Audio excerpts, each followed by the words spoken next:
Summer break and more screen time for kids seem to go hand in hand, but experts warn that that could be hazardous to our children's mental health. Researchers found kids who spend extensive time on social media and mobile phones have at least twice the likelihood of developing mental health issues compared to those who use less screen time. Experts say kids need to act early in a child's life and to set screen time boundaries. And we have some ideas on how to help you do all of that. Joining me right now is Sarah Worrell-Kimmel. She's a digital parenting coach and a family tech expert. And then Liz Gallardi with Verizon. So let's start with the tips. Give me an idea. How much time should kids be actually spending on their devices? You know, it's really more about being more intentional about the devices.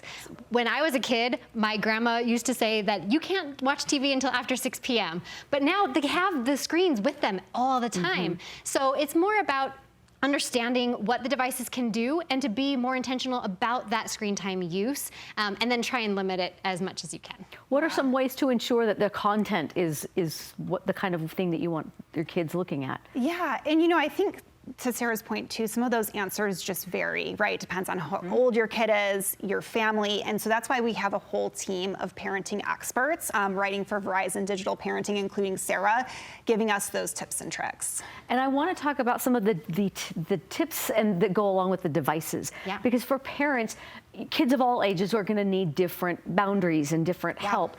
You had some interesting things to show me that are on the phone.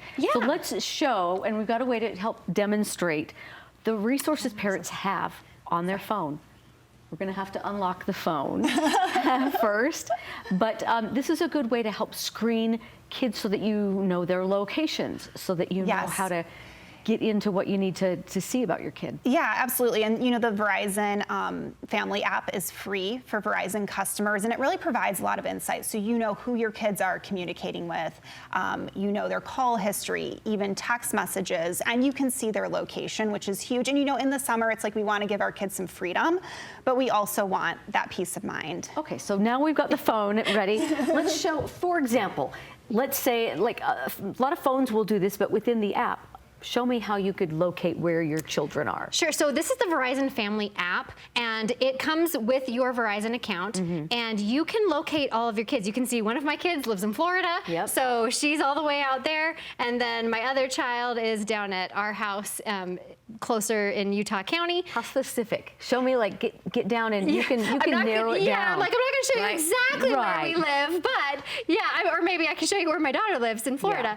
But yeah, so you can get really, really close. And what I really like about this is there's some sneaky kids out there, and they might turn off their location on their phone. Had that. With the Verizon Family app, it actually goes off of the Verizon towers as well. So it can tell which towers you're pinging off of and give you a more accurate location with that. Even then your Apple, like the devices, the things on your phone actually will. Because you can track your location and things like that. Absolutely, and there's other ways to do that. But this app is just a really great resource, and not only the location feature, there's something called Safe Walk. Okay. So say your child's at a friend's house and you're like, I trust them to walk home, but I just want to know that they made it home. Maybe you're at work and you want to know they made it home safely. They can turn on the Safe Walk feature and you'll know where they're at. You're almost like virtually walking alongside them.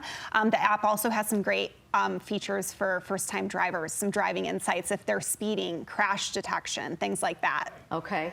And you also can see, like you were saying, like you're in the car with them so that you know. Talk to me about the router.